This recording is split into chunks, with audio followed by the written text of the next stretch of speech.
Great. Hi, everyone. Welcome, and welcome to those of you who are tuning into the recording later. I'm Allie Sharp. I'm Outreach Director for the RiNo Art District, and we are really excited to have you here for tonight's workshop that we're putting on with several partners who I will introduce in just a minute. Before we kick it off, I just wanted to read this quick land acknowledgement by acknowledging that the land we live, work, and create on is the traditional territory of the Ute, Cheyenne, and Arapaho peoples.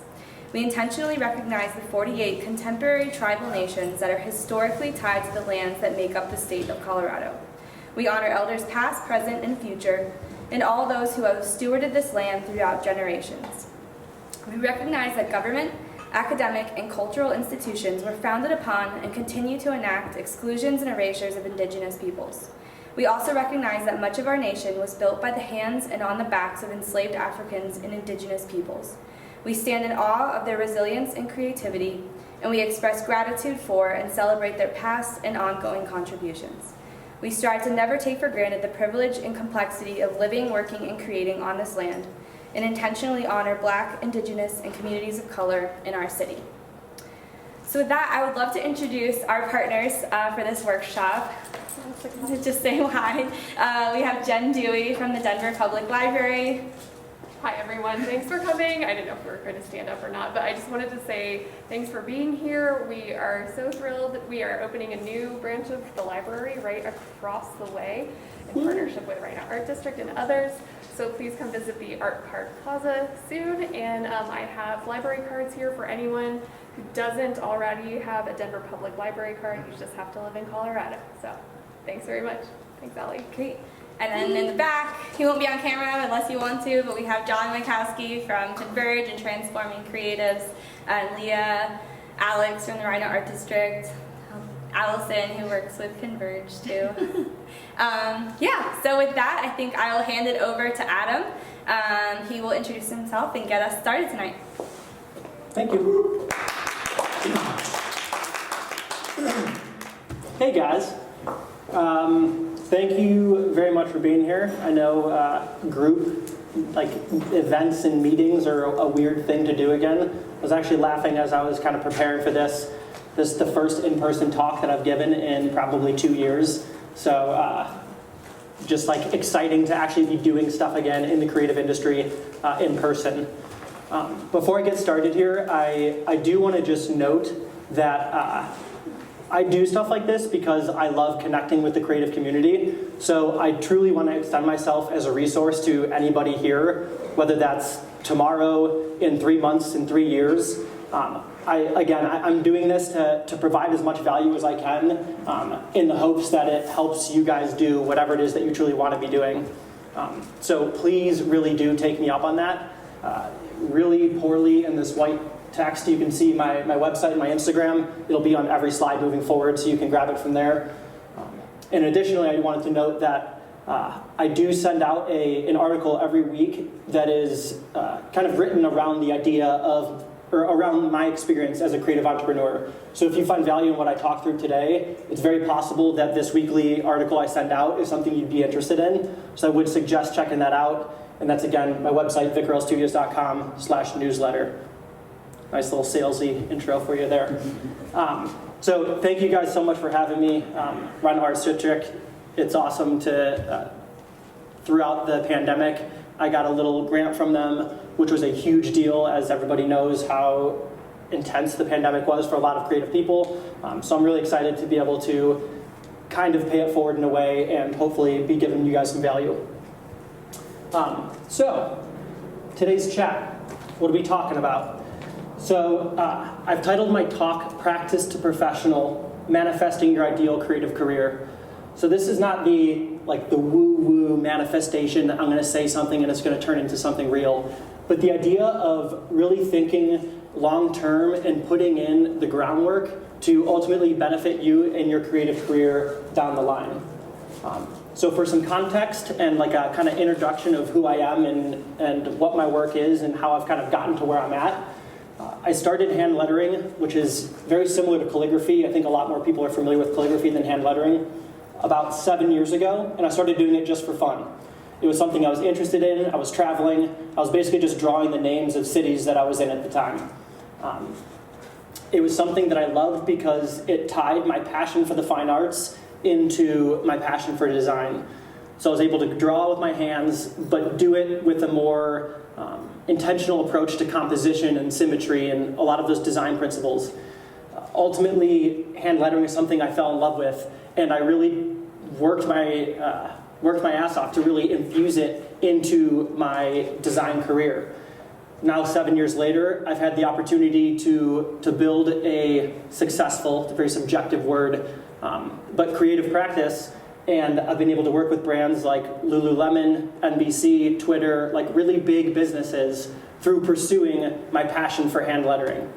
So what this talk is me taking a step back, and it's a hindsight perspective on what are the main things that I feel like I did in order to take something that was just a hobby and turn it into a lucrative creative career. So my hope is that you guys can draw parallels. So yes, we're not all lettering artists in here, but the idea is that some of these themes would apply to truly any creative art. So just for context, I graduated as a very, very mediocre designer, like 5 out of 10 tops. That's giving myself a little extra credit. So I want to disclaim that to say I'm somebody who was really not that talented at what I was doing, and I did not know anything about business. And I still started a creative business, and I've since 10x'd my first salary. So to be able to start a prospering creative business without any skill set really and no business knowledge, I just want to say that like literally anybody can do it. So don't feel like that guy's just, he was super talented and can make it happen. Absolutely not. I just worked really, really, really hard. But through pursuing my passion of hand lettering and really aligning myself with what I love to do, focusing on building relationships as opposed to just making money, I really found a lot of joy and a lot of happiness in the work I was creating. And that ultimately was really felt by my prospects and my prospective clients and the people I worked with. And ultimately that led to me being able to charge more money for the work that I was creating. So all of that to say, through pursuing my passion, I was happy about what I was creating. I was landing work with people who aligned with my own personal ethos, and I was able to make more money doing it. So before I get into the main points of what this talk is going to be, I do also want to note that while obviously I'm speaking from the position of a self-employed individual, I really do think if you are intending to remain fully employed or working for a new full-time job, I really do think these principles or these concepts apply to anybody. In a full-time job situation, maybe it's more like if you leverage some of these ideas, you have more opportunity to get a raise or maybe more opportunity for the next promotion. So definitely don't write it off if you don't intend to be self-employed. So the main points I'll be talking through today, I have 6 points. The idea that you are your brand, the concept that free work is okay, put an asterisk in there because I know that's pretty touchy in the creative industry. The concept that you should never stop experimenting, the idea of lying more, the idea that your network is your net worth, and chasing the fog, which is my personal favorite. So I'll dive into those each individually. But first I'm going to play this video, which will play. It's probably going to shut down this PDF, so I'll have to pop it back open. But just to give you context to the work that I actually create, so I am traditionally a graphic designer. I fell in love with hand lettering, and I have since expanded my business into painting murals, packaging design, and a lot of illustration and branding. So the way I've positioned, I have a one-person, just me, design studio. I hire a lot of contractors to support the work that I do, and I'm about to hire my first full-time employee. So for years it has been just me and a series of people I work with intermittently. It's about to be me and another designer. And we do what I refer to, the work that we create is, I kind of sell it or explain to people as the artful implementation of strategic design. So we think like designers and strategists, but we execute our work with the craft of a fine artist. And what it's enabled me to do is find a little niche in the graphic design world, and it's enabled me to approach projects with like really the left and the right brain, and for me that's kept the work really exciting. So this is a quick little 1-minute video of some work that I've done.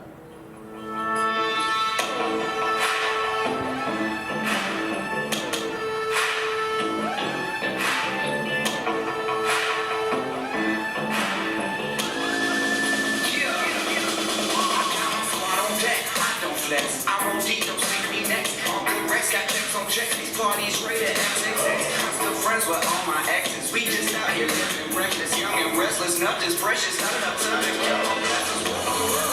Yeah, all my homies got me now. All them OGs got me now. Follow down, can't stop me now. Get around with a team every day in my life. And I'm out with a scene with a shake of the light. For the best of the crowd, you the best for the night. Man, run this shit, jam for the night. I'm friends and I get down now. Ready for the way. I'm friends and I get loose. We will stay up in a couple of days. I'm friends and I can make this party come alive. Okay, okay, my friends and I, my friends and I. Damn, like a motherfucker. Steamy. So, yes. I just have to close it and reopen it. So, I just wanted to give you all that haven't seen my work before context to what it is that I actually do. So, simply, as you could see, hand lettering is a very versatile art and has tons of applications. So, you saw in that presentation, hand lettering on packaging. So literally drawing words for flavors of this ice cream brand. Another food and bev, this time alcohol, for New Belgium. So you can see on the right, the original illustration, on the left, how it actually manifests itself in the form of physical packaging. Worth noting that I currently don't really use a lot of pens and inks and papers anymore. Unfortunately, technology is just too good to ignore. I do a lot of my sketching like this on an iPad now. It's just so much faster. However, this process still does happen, just in a different way. Again, the work is used as murals or more like branded installations. So a lot of lettering and illustration in the murals that I do, and apparel. So there's tons of applications for hand lettering, and that's why I'm in love with it. And again, my hope today is that as we talk through this conversation, or go through this conversation, that my hindsight perspective on how did I go from doing this for fun to getting hired to do it, ultimately translates to you guys as creative individuals. Something I do want to note, I'm very proud about this piece, is it was actually finger painted. So in case you guys have children in the future who want to grow up to be professional finger painters, it's possible. Let them know it's actually real.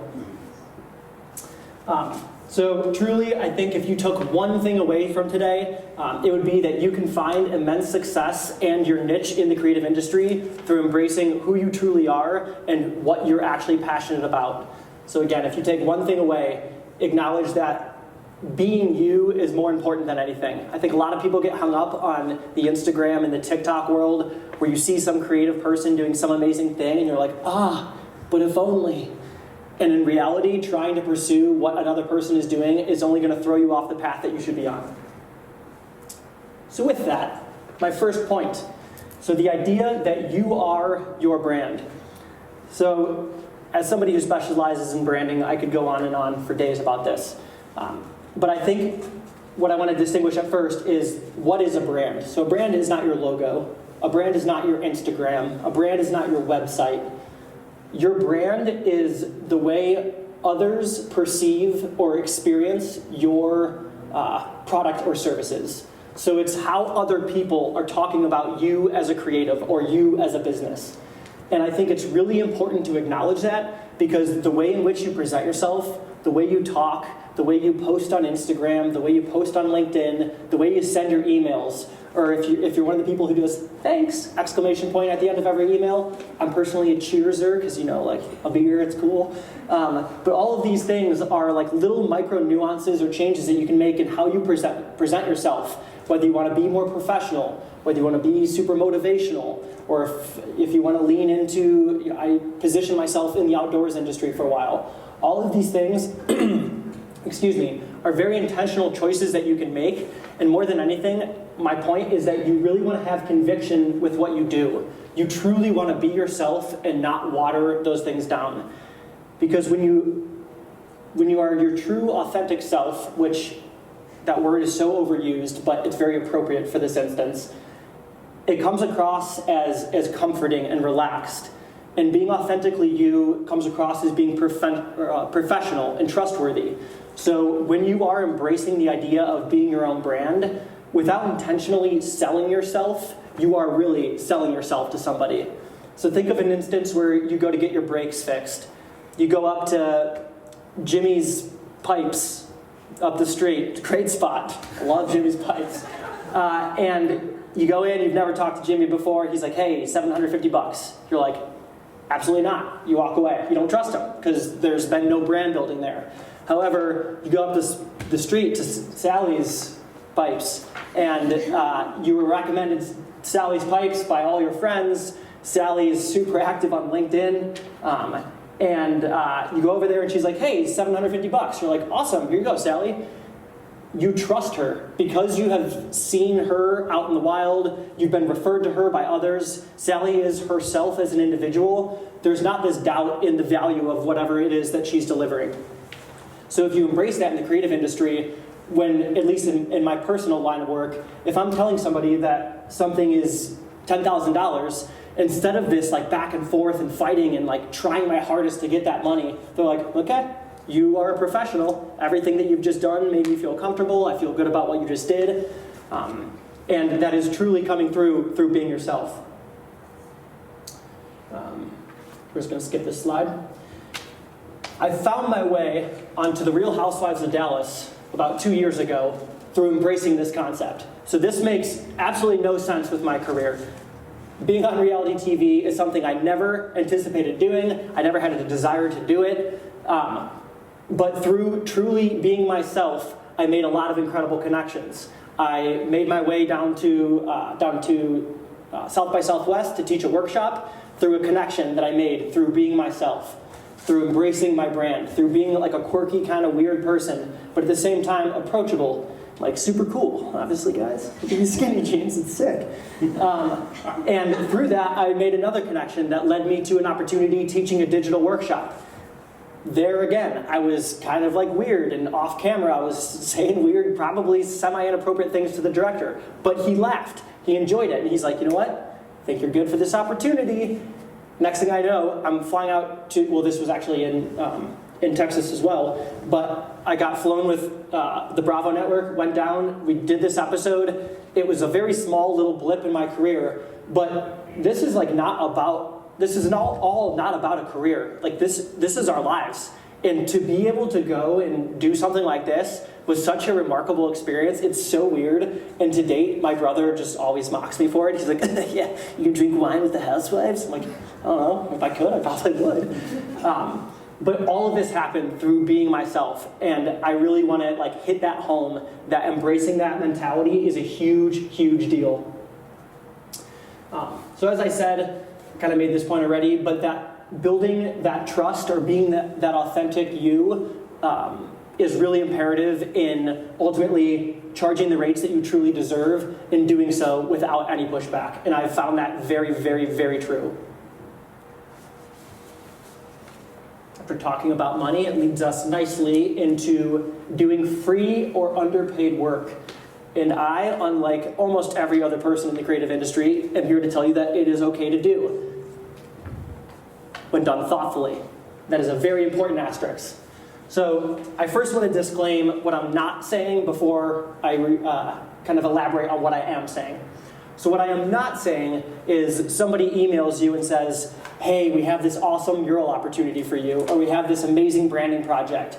We don't have any money, but it's going to be awesome for your portfolio, and it's going to be super awesome exposure, and we'll like maybe have other projects in the future. All of those things could be true, but when your client or prospect is coming to you and being like, hey, I have this idea, like we're really helping you out by making you do this free work. That's somebody who's trying to take advantage of you, and if you take that work on, not only are you undervaluing yourself, but you're kind of undermining the entire creative industry. So I highly recommend avoiding those situations. What I am suggesting is that you look at work as, or job opportunities as the case may be, as less of just this transaction and more of an opportunity to build relationships. And I'm a firm believer that sometimes you have to prove your worth before you actually get the work.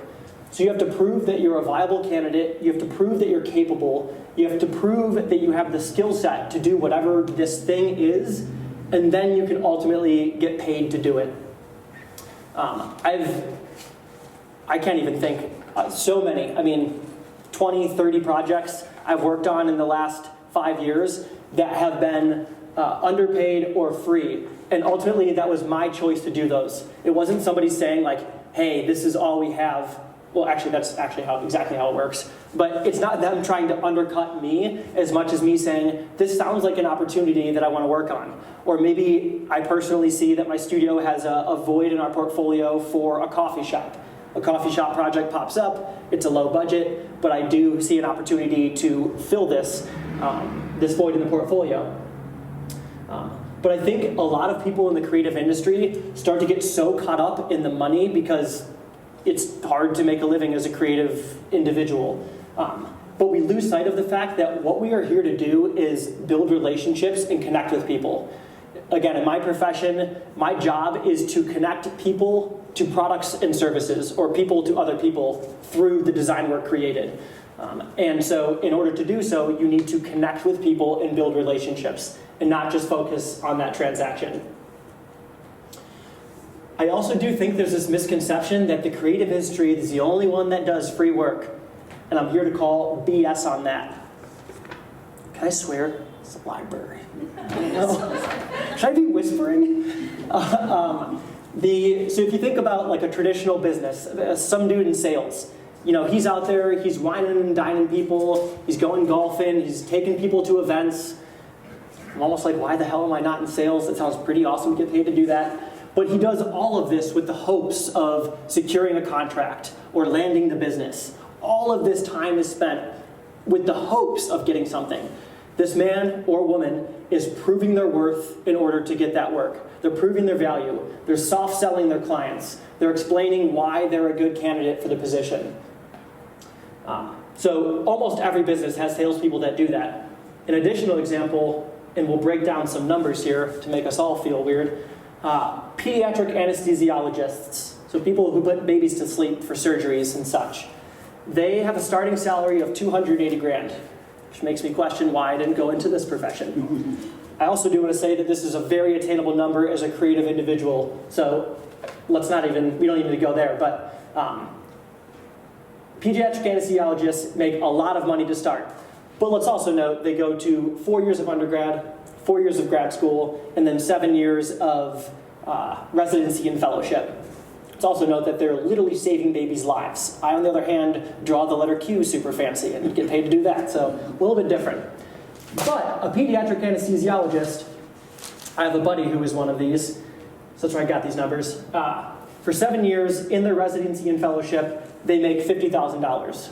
So for 7 years prior to potentially getting this first job, again, potentially, not even guaranteed, they're making 18% of what their starting salary would be. Why? Because they're proving their worth in order to get that work. So my buddy Steven, who is a pediatric anesthesiologist, he did that for 7 years, he got a job, and now I'm sure he's on a cruise ship with a bunch of babies drinking champagne. I hope that's not happening, that's so creepy. So the idea of this free work thing really is the idea of focusing on building those relationships.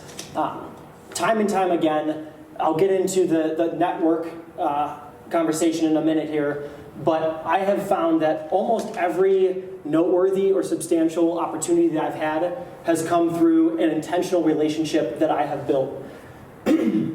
So once you build that relationship, it leads to the work. So I wanted to give a quick example. I have the very fortunate opportunity to be an ambassador for Lululemon. This started about a year ago, and it really is basically, I'm like a local kind of like feet on the ground face of the brand for the Cherry Creek store. And I was incredibly excited about the opportunity, not only because it's Lululemon and they're an amazing brand, but for me, I saw it as an opportunity to build a relationship. I went into this, so it's not a paid opportunity. There are certainly perks, but I'm not getting paid to do any posts or anything on behalf of Lululemon. However, this being one of the first posts I did for them, it was a carousel of about 8 posts. And in doing it, I went and did a photo shoot with a buddy at the skate park. I did, I think, a few different lettering pieces. I designed an entire carousel that was like one full long image. You know, all in all, I probably was like 10 hours in on one Instagram post that I'm not getting paid for, again. But I saw it as an opportunity to build that relationship, to prove my worth, to prove to Lululemon that I'm worth investing in. And how did it play out? Literally within a month, they were like, hey, will you come paint a mural in the Cherry Creek store?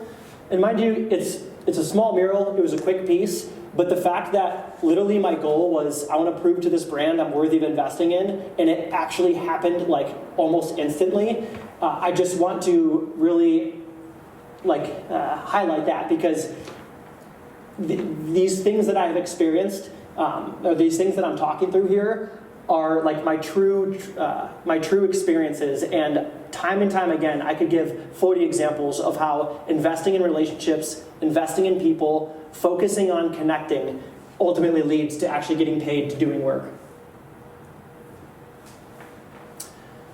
So main point number 3, the imperative need to continue and always experiment. Experimentation is really how I've gotten into basically everything in my career. Starting hand lettering was all an experiment. Painting murals was all an experiment. Stop motion, acting, modeling, illustrating, like literally everything I've done is a complete gamble, and I am just taking a risk and just trying something new. So this is the first mural that I ever painted. I don't even know where to start with this. It's very not good. This light honestly makes it look better than it actually is. The lettering's off, the material use was poor, the application was poor. If you saw it on the wall, like the way it's cropped in the photo, it maybe looks okay-ish. If you saw it on the wall, it's just this standalone weird piece that doesn't integrate into the space whatsoever. Very sad experience. But it was an experiment. It was an opportunity to learn, an opportunity to try something new because I was interested in it. And how did it play out? Well, through that, I learned a ton. I applied it to my next mural, which went far better than this one. And ultimately, that second mural enabled me to put it in my portfolio. And I've since done pieces like this for the Sci-Fi Network in California. I've done murals for now Lululemon, for NBC. I have one coming out for Twitter. Not flexing on these big names as much to say as I did this thing just for fun, and it has truly turned into now murals are roughly 30% of my annual salary, or my business revenue. And that was all because it was something I was interested in doing. And I think what's important about pursuing those things that you're interested in doing, something new, learning something, is when you're trying something like on your own prerogative, you're really spilling your passion into it. It's something that you want to do for you. You don't have a client. You don't have an art director telling you to do it. It's something that you chose to do, and you can do it on your own terms, in your own way. When you're experimenting, you're excited about what you're doing. And you're learning something new, which is really important, particularly if you are self-employed. You know, I don't have a boss to say like, hey, this new app came out, go learn this thing. Like, I have to self-initiate those things. And all of these things ultimately open new doors. I think the creative industry is very scared of selling. The idea of selling ourselves or selling our services or selling our products, it doesn't really come naturally. It's like, I just want to make stuff and then crawl back into my room and make more stuff and have somebody else do that for me.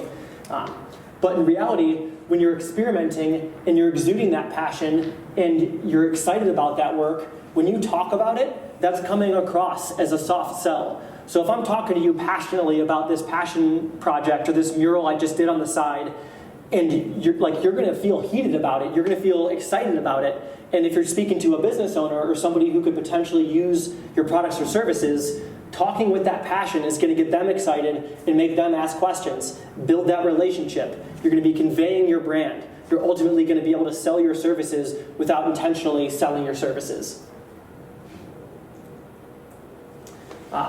So I really do think it's important. It's a nice little clever rhyme I came up with this morning. I think it's important to first do it on your time and then do it on their dime. And yeah, write that one down, guys. It's good stuff.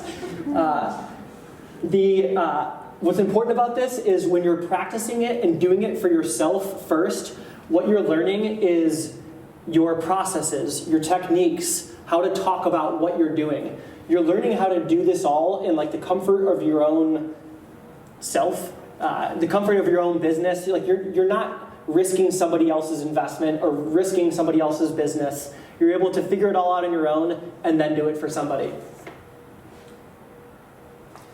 The last point I want to make about experimentation, and for me, I'm very much so, as I made the example with the Real Housewives thing, our lives and our careers do not need to be these two disparate things where it's like I go to work and I hate work, and then I come home and I talk about how I hate work and I go to work again. There's a lot of society that lives in that kind of dichotomy, if that's even the right word. And I think it's a really sad way to kind of live life, honestly. And I personally have found a lot of joy in kind of this fusion of life and work, and there's almost this like weird overlap where I don't really know what I'm doing for fun anymore versus for work in some capacity. And in some ways that's bad because I can never turn my brain off. In some ways it's good because I'll be all of a sudden mountain biking, doing a video shoot, and I'm getting paid to do it. Like I'm literally riding a bicycle and getting paid. I mean, it's a beautiful thing. And I think I've found myself into this position through embracing that idea of experimentation and leaning into my brand. And I was reading an article a couple years ago, and the article was about the value of investing in experiences as opposed to tangible things. And that's something that I find really important. And in that article, there was a psychology professor from Cornell named Thomas Gilovich who was quoted saying, "The enemy of happiness is adaptation." Let's let that sink in. The enemy of happiness is adaptation. So it's the idea that as you continue to do something over and over again, as it becomes routine, it starts to become a bit mundane, a bit monotonous, and then all of a sudden you find yourself unhappy. And I think a lot of people I've talked to, art directors, designers, I've talked to a few painter friends who have done essentially the same thing their whole career. They're like, I hate painting now. I hate designing logos now. I loathe making design campaigns now. And it's because they've adapted so much to their scenario or their work life that there's no learning, there's no growth, there's no experimentation. So more than anything, the idea of experimentation is going to keep you fresh, it's going to keep you on your toes, and it's going to prevent you from becoming stale and stagnant in what is a very fast-paced, quickly evolving industry. Main point number 4 is to lie more. It's an interesting one. So there's good lies and there's bad lies. So we don't want to be doing bad lies, which would be jeopardizing a potential client's investment or putting somebody in a unsafe situation. I think we can all just immediately understand what this really means. A good lie, I think, maybe could be more framed as the idea of jumping before you're ready. I think we've all probably heard the phrase, ready, aim, fire, or ready, fire, aim. So the idea of like throwing a bunch of shit at the wall and seeing what sticks. Apparently there's like 70 metaphors for the same thing. But it's the idea of before things are perfected, before you have everything perfectly dialed in, before everything feels super cozy and you're like really ready to go, take that leap into self-employment or take on that big project or charge that new amount that you've always wanted to charge, you just have to frickin' do it. You will spend the rest of your life perfecting something and never letting it go live or never putting it in the public's eye. And in reality, that perfection is truly just you fighting your own ego and nobody cares. Whatever that perfection you're working on does not matter, and it is more than likely nobody will ever notice it. And I would encourage you the idea of jumping before you're ready, because if you have an opportunity and you pass because you're like, it makes me scared, I can assure you when they come to me, I'm going to be like, yeah, I'll go on reality TV. don't know what that means, but I'm going to do it. And just smile and nod and go figure it out later. I, again, have had, I don't know, I think basically everything I've done each and every day is me kind of jumping before I feel ready. The biggest project I ever took on, at least a couple years ago, was a rebrand for Native Roots. So I rebranded and repositioned. They're a dispensary in town. They're the largest in Colorado, actually. And they approached me for the project. They could have hired the biggest agency in town, and they could have afforded the biggest agency in town. They would have paid them hundreds of thousands of dollars, which is very sad because that's not what I charged them, for the record. And when they asked me to do it, I felt really scared and really unprepared. I did not feel capable, and I did not think I could do it. And ultimately, the project was a smashing success. Everybody was incredibly happy, and when it went into consumer testing, time and time again, it proved that everything that we had done aligned with the goals of what the project were. And had I not done that, I would not be nearly as confident as I am, probably undeserved confidence, in charging what I charge or approaching work the way I do, because I've done it. I know I can do it, and I don't feel scared to say, like, hey, if you can't afford this price for this project, that's just how it works. And that confidence that I have gained from jumping before I'm ready, I've applied to so many projects, and it really has enabled me to jump past a lot of people that are colleagues of mine or friends of mine who are doing very similar work, but they're kind of just like a little bit too timid. So I truly have gotten into commercial hand lettering, painting murals, stop motion, teaching workshops, acting in commercials, speaking, about to hire my first employee full-time, all of these things because I've jumped before I'm ready. Again, I'm about to hire a full-time designer. Do I feel ready to do it? Nope. I have processes in place, kind of. I'm prepared to pay a salary, yeah, I guess so. All of these things, I'm like, I don't know. Ready is certainly not the word I would use, but I'm just going to do it and figure it out. Main point number 5, your network is your net worth. This one, I think, is maybe one of the more important in my opinion. I would say, aside from a few select projects, anything big, exciting, high-paying, amazing in my career has come through my network. People I am connected with, people I have worked with in the past, people even like this that I've met in a very small setting, very informal setting. I've had, I taught a workshop at South by Southwest, again, 6 or 7 years ago, and had somebody reach out literally a year ago being like, hey, this project popped up, we'd love to bring you on for this. And that came from my network, so the people that I've connected with over the years. I think we've all heard the tried and true saying, it's who you know, not what you know. And again, from my experience, that literally could not be a truer phrase. I think the idea of, before I go to that, the idea of your network basically leading to those job opportunities kind of plays into that you are your brand, or that idea of building those relationships in order to ultimately prove your worth to land that work. These people in your network are people who know you. They're people who trust you. And whether they're referring you to other opportunities or coming to you for the work themselves, because they already trust you and you've been authentically yourself, you've kind of built that repertoire with them. When you, again, are charging for your work, they're not questioning it at least nearly as much as a cold lead would. So this network concept is something that's incredibly, incredibly valuable.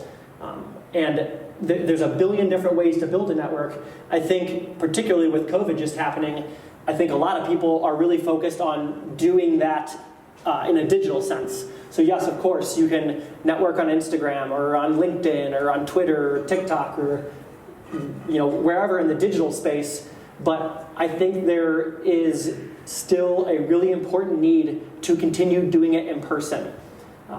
Of course, you can convey your personality through Instagram and all those places, but when you meet someone in person, like your mannerisms and the way you talk and the way you wiggle around in your chair because you're clammy and uncomfortable, those are great things. People like to see that because it makes you human. When you're meeting somebody in person and talking to someone in person, you can empathize with them. You can kind of share, stories or celebrations or pitfalls that you've had or experienced in your career. And ultimately, that conveying your personality, empathizing with others, it leads to what is called the law of reciprocity, which is it's like a psychological concept that speaks to the idea of when person A helps person B has the innate inclination to return the favor and again help person A. So it's like the you scratch my back, I scratch yours kind of thing. But I want to say it's not like, hey, here's this thing, what are you going to do for me? Like, that's not how you approach this.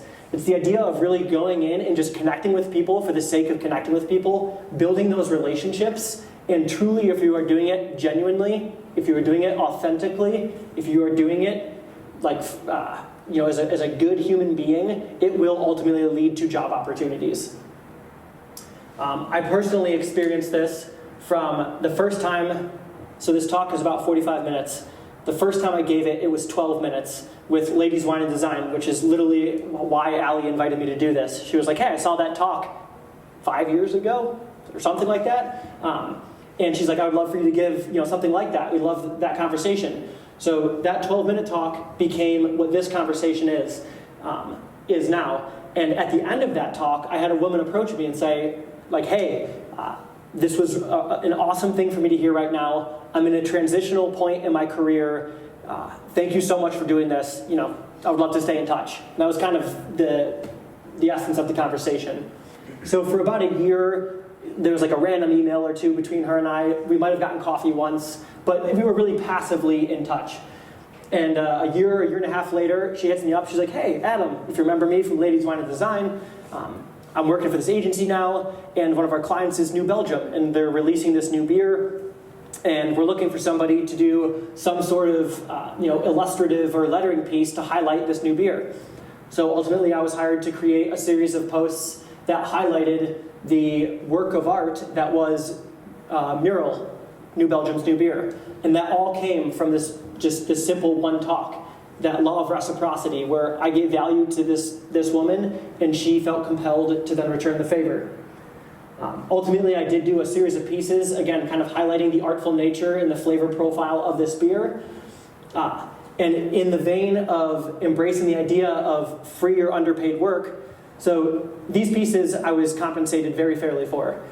But I definitely kind of went above and beyond what the ask was, because I saw it as an opportunity to build that relationship, to prove my worth, to ultimately secure more work.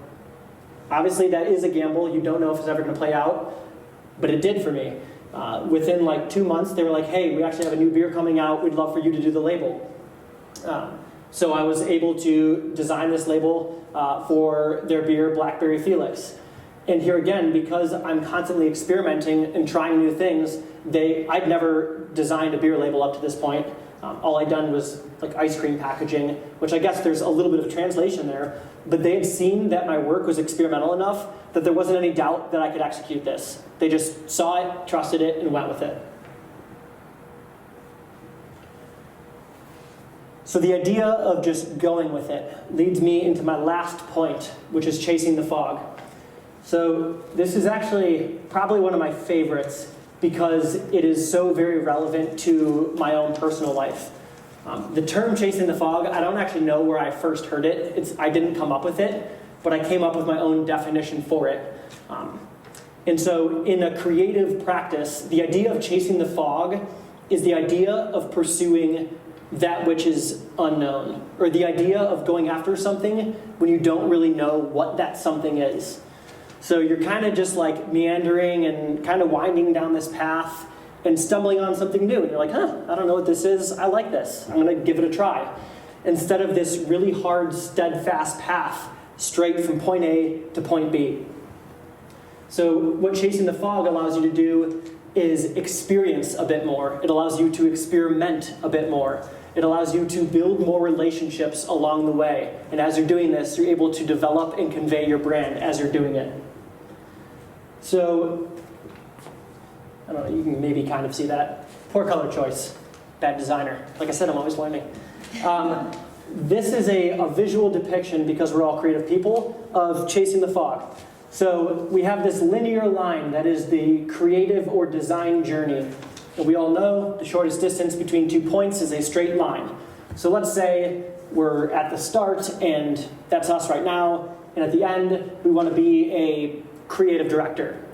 Well, the fastest way to do that is to get a job at an agency and work your way up. Designer, art director, creative director. There's some other steps in between.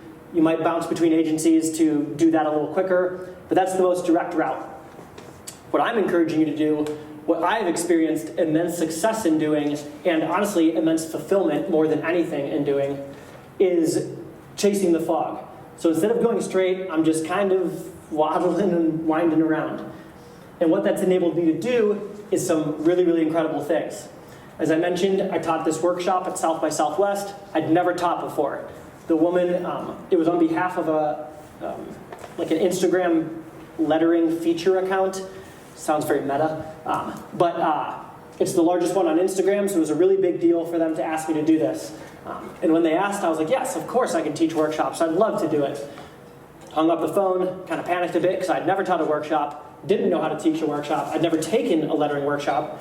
So I then spent the next month learning how to do all of these things and creating my first workshop for a class of 160. Very intimidating. But that was an opportunity where I did underpaid work. It was actually free because I didn't get paid to do the South by Southwest.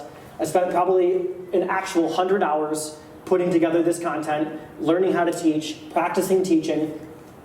And ultimately, the hope was I would build this relationship and it would maybe lead to something. Did it? Of course it did. Continuing to meander myself into the deep fog, I came back to Denver and I realized that there's an opportunity to teach hand lettering workshops here in Denver. The first year I did that, I made $13,000 just from teaching workshops. And this was a fully new revenue stream. I had no idea that there was actually money in teaching lettering. So because I did this underpaid work to first teach, I was afforded the opportunity to then teach on a regular basis. It was easy, I had it locked in. And ultimately that led to an opportunity to teach a digital hand lettering course. That, as I told you, I was weird. I embraced the idea of being my own brand, and it led to the Real Housewives of Dallas. I taught them a painting class, and here again, none of these things have any. I don't have a plan with any of this. I'm just doing it because I want to experience life. I think there's too much pressure on, you got to have a 3-year plan, a 5-year plan, a 10-year plan, man. And I'm like, I don't know, I'm going to draw some stuff. It's like, I don't know, who cares? Just be passionate, be a human, be kind, connect with people, build relationships. It goes a very long way. So at this point, where will the Real Housewives take me? I do not know. Hopefully to the bar for a little drinky poo. But it hasn't necessarily led to anything. I mean, I have since been interviewed for a few shows on both NBC and the Bravo Network. Clearly nothing has happened because I'd surely be showing you guys about that. And it may never lead to anything. Honestly, it might just be a talking point in presentations like this, and that's it.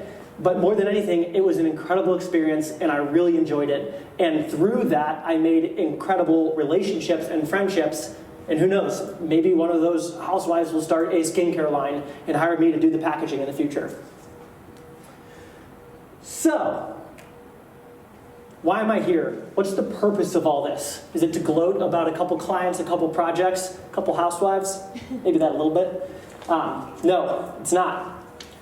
My goal here is to convey to you guys that through truly being yourself and embracing who you are authentically, through acknowledging that relationships are far more important than just money, through embracing the idea that learning and trying something new is vitally important, taking risks, taking leaps, harnessing the people around you, and through acknowledging that your design or your creative career doesn't necessarily need to be a straight line and could be more of a meandering path. Through all of these things, I really, really think that you can find not only immense fulfillment, but immense success in your creative career and your life. Thank you.